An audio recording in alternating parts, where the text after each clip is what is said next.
দর্শক স্বাগত আন্তর্জাতিক সংবাদে আপনাদের সাথে আছি আমি নুজহাত রাহনুমা। কাতারের রাজধানী দোহায় ইসরায়েলের আক্রমণের নিন্দা জানিয়েছে জাতিসংঘের নিরাপত্তা পরিষদ।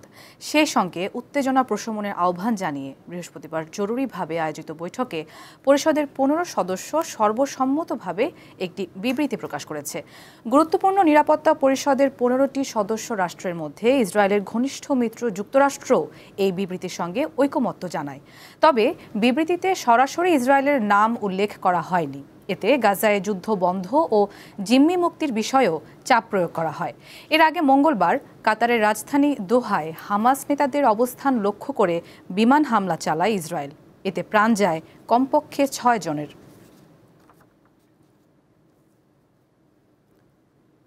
ফিলিস্তিনের অবরুদ্ধ গাজায় ইসরায়েলি হামলায় মৃতের সংখ্যা ৬৪,৭০০ ছাড়িয়েছে। এর পাশাপাশি দুর্ভিক্ষ ও অনাহারে প্রতিদিনই বাড়ছে প্রাণহানি। গত ২৪ ঘন্টায় শুধু ক্ষুধায় মারা গেছেন আরও অন্তত ৭ জন, যাদের মধ্যে একজন শিশু রয়েছে। এর ফলে ২০২৩ সালের অক্টোবরে যুদ্ধ শুরু হওয়ার পর থেকে দুর্ভিক্ষে মারা যাওয়া মানুষের সংখ্যা দাঁড়ালো ৪১১ জনে, এর মধ্যে ১৪২ জন শিশু। এদিকে অধিকৃত পশ্চিম তীরে বসতি সম্প্রসারণ পরিকল্পনা বাস্তবায়নের বিষয়ে আনুষ্ঠানিক অনুমোদন দিয়েছেন ইসরায়েলের প্রধানমন্ত্রী বেনিয়ামিন নেতানিয়াহু। স্থানীয় সময় বৃহস্পতিবার তিনি প্রকল্পটি বাস্তবায়নে একটি রূপরেখা চুক্তিতে সই করেন। এই উদ্যোগ পশ্চিম তীরকে কার্যত দ্বিখণ্ডিত করে দেবে এবং ভবিষ্যতে ফিলিস্তিন রাষ্ট্র গঠনের পথ কার্যত অসম্ভব করে তুলবে বলে মনে করা হচ্ছে। উন্নয়ন প্রকল্পনাটির আওতায় ইসরায়েলি বসতি স্থাপনকারীদের জন্য নতুন করে ৩,৪০০ নতুন বাড়ি নির্মাণের কথা আছে।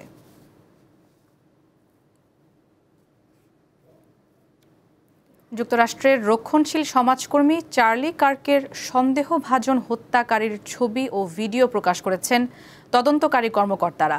এছাড়া তারা একটি রাইফেল খুঁজে পেয়েছেন যা হত্যাকাণ্ডে ব্যবহৃত হয় বলে ধারণা করা হচ্ছে। রয়টার্স জানায়, সন্দেহভাজন ব্যক্তির ঝাপসা একটি ছবি প্রকাশ করেছে FBI। ছবিতে থাকা ব্যক্তির পরনে কালো জামা, কালো সানগ্লাস ও গাঢ় রঙের টুপি দেখা যায়। হত্যাকারীর গ্রেফতারে তথ্য দিয়ে সহায়তার জন্য $1 লাখ পুরস্কার ঘোষণা করেছে FBI। সন্দেহভাজন হত্যাকারীর পরিচয় এখনও আনুষ্ঠানিকভাবে নিশ্চিত করা হয়নি।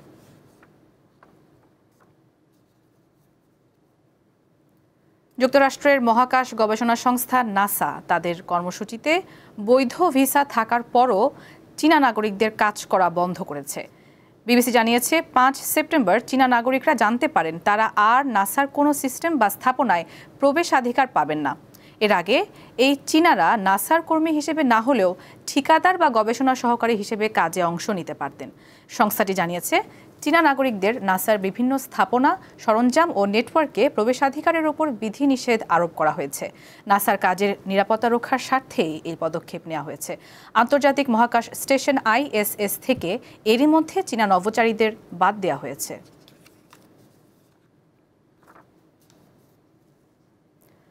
ইসরায়েলি গোয়েন্দা সংস্থা মোসাদের হয়ে কাজ করার অভিযোগে ইরানের একটি আদালত ৪ ব্যক্তিকে মৃত্যুদণ্ড দিয়েছে। তারা তেল আবিবের কাছে গোপন ও সংবেদনশীল তথ্য সরবরাহ করেছিল। এক বিবৃতিতে ইরান জানায়, আসামিরা দেশের বিভিন্ন সংবেদনশীল কেন্দ্রের ছবি ও ভিডিও ধারণ করে সেগুলো জায়নবাদী শাসনের গোয়েন্দা কর্মকর্তাদের কাছে পাঠাতো। তারা মোসাদ এজেন্টদের সঙ্গে জরুরি কনফারেন্স কলের জন্য সিম কার্ড ও বিশেষ ফোনও ক্রয় করেছিল।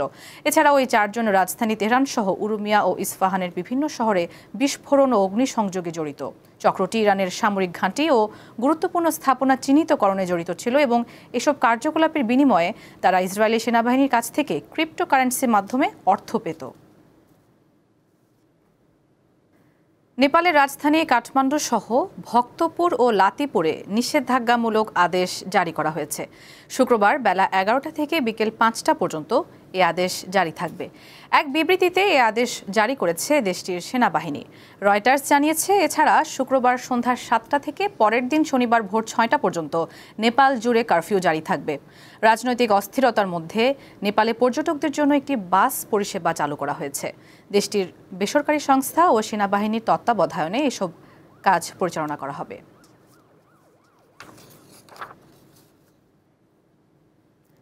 ভারতের প্রধানমন্ত্রী নরেন্দ্র মোদীর মণিপুর সফরের ২ দিন আগে রাজ্যটির উখরুল জেলার বিধানসভা আসন থেকে একযোগে পদত্যাগ করেছেন 43 জন।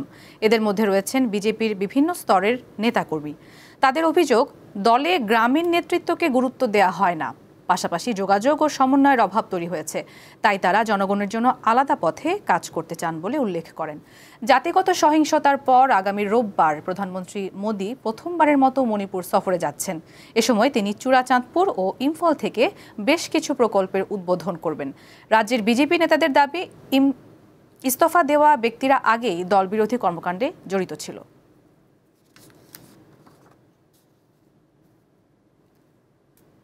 ব্রাজিলের সাবেক প্রেসিডেন্ট জোয়ের বলসোনারোকে একটি মামলায় 27 বছর 3 মাসের কারাদণ্ড দেওয়া হয়েছে। সামরিক অভ্যুত্থানের চেষ্টায় ঘটনায় বৃহস্পতিবার দেশটির সুপ্রিম কোর্ট তাকে দোষী সাব্যস্ত করে এ রায় দেন। 2022 সালের নির্বাচনে লুলা ডি সিলভার কাছে পরাজিত হওয়ার পর অবৈধভাবে ক্ষমতা ধরে রাখার চেষ্টার জন্য দোষী সাব্যস্ত করা হয় বলসোনারোকে। বর্তমানে গৃহবন্দী থাকা বলসোনারো 5টি অভিযোগে দোষী সাব্যস্ত হয়েছেন। তিনি 40 বছর পর্যন্ত কারাদণ্ডের আদেশ পেয়েছেন। এর মধ্যে লুলাকে উৎখাতের ষড়যন্ত্রে একটি অপরাধী সংগঠন পরিচালনা করার অভিযোগও রয়েছে।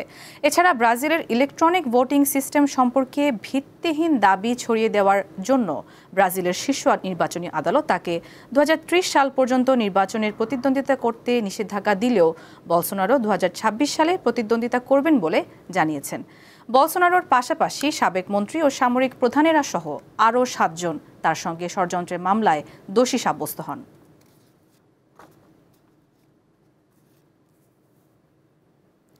অবশেষে উদ্বোধন করা হলো নীল নদের ওপর নির্মিত আফ্রিকার সবচেয়ে বড় জলবিদ্যুৎ প্রকল্প। ইথিওপীয় সরকারের অর্থায়নে নির্মিত বাঁধটি দেশটির জনগণের মালিকানা ও অর্জনের এক প্রতীক হয়ে উঠেছে। তবে বিশ্বের বৃহত্তম বাঁধগুলোর মধ্যে অন্যতম এই বাঁধ মিশর ও সুদানের জন্য গভীর উদ্বেগের কারণ হয়ে দাঁড়িয়েছে।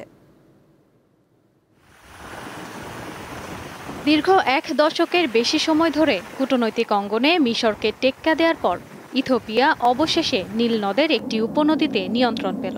বিশ্বের বৃহত্তম বাঁধগুলোর মধ্যে অন্যতম এবং সাউথ আফ্রিকার সবচেয়ে বড় বাঁধ উদ্বোধন করেছে দেশটি। ইথিওপিয়া এই বাঁধের নাম দিয়েছে গ্র্যান্ড ইথিওপিয়ান রেনেসা ড্যাম বা সংক্ষেপে GERD। নীল নদের ওপর নির্মিত এই বাঁধটি আফ্রিকার সবচেয়ে বড় জলবিদ্যুৎ প্রকল্প, যা দেশের 13,50,00,000 মানুষের বিদ্যুতের চাহিদা মেটানোর পাশাপাশি বৈদেশিক মুদ্রা আয়ের উৎসও হবে। এই বাঁধ নির্মাণের আগে আমাদের বাড়িতে বিদ্যুৎ ছিল না। এই বাঁধের জন্য সরকারকে ধন্যবাদ। এখন আমাদের বিদ্যুৎ আছে। প্রায় $500 কোটি ব্যয়ে এই বাঁধটি নীল নদের ওপর নির্মাণ করা হয়েছে। এর সিংহভাগ অর্থায়ন এসেছে দেশের জনগণ ও প্রবাসী ইথিওপীয়দের অনুদান এবং সরকারি বন্ড বিক্রির মাধ্যমে। ফলে বাঁধটি জনগণের মালিকানা ও অর্জনের এক প্রতীক হয়ে উঠেছে। তবে মিশর ও সুদানের জন্য এই বাঁধ গভীর উদ্বেগের কারণ। মিশরের প্রায় 93% অঞ্চল মরুভূমি এবং 10,70,00,000 মানুষ তাদের জীবনের জন্য সম্পূর্ণভাবে নীল নদের পানির ওপর নির্ভরশীল। তাদের দাবি, বাঁধের কারণে পানির প্রবাহ 2% কমলেই 2 লাখ একর কৃষি জমি পানিশূন্য হয়ে পড়বে। নীলনদ অববাহিকায় একতরফা যে কোনো উদ্যোগের বিরুদ্ধে জোরালো অবস্থান তুলে ধরেছে মিশর ও সুদান। যদিও বিশেষজ্ঞরা আশঙ্কা করছেন পানির যুদ্ধ এড়াতে আঞ্চলিক চুক্তি বেশ জরুরি। তবে দেশ দুটিকে বাঁধ নিয়ে আপত্তি না জানিয়ে একে যৌথ সুযোগ হিসেবে দেখার আহ্বান জানিয়েছেন ইথিওপিয়ার প্রধানমন্ত্রী আবিই আহমেদ আলী। তার মতে এই বাঁধ হুমকি নয়, বরং সবার জন্য একটি সুযোগ। বর্তমানে ইথিওপিয়ার লক্ষ্য প্রতিবেশী দেশগুলো যেমন কেনিয়া ও জিবুতিতে বিদ্যুৎ রপ্তানি বাড়ানো এবং ভবিষ্যতে লোহিত সাগর পেরিয়ে মধ্যপ্রাচ্যের দেশগুলোতেও বিদ্যুৎ সরবরাহ করা। ইশরাত সুমা, দীপ্ত বার্তা কক্ষ। দর্শক, শেষ করছে আন্তর্জাতিক সংবাদ। পরবর্তী আয়োজন বিকেল 5টায় জেলা সংবাদ দেখার আমন্ত্রণ। এছাড়া তথ্য ও বিনোদনের অন্যান্য খবর পেতে চোখ রাখুন দীপ্তর ডিজিটাল প্ল্যাটফর্মগুলোতে। ধন্যবাদ সবাইকে।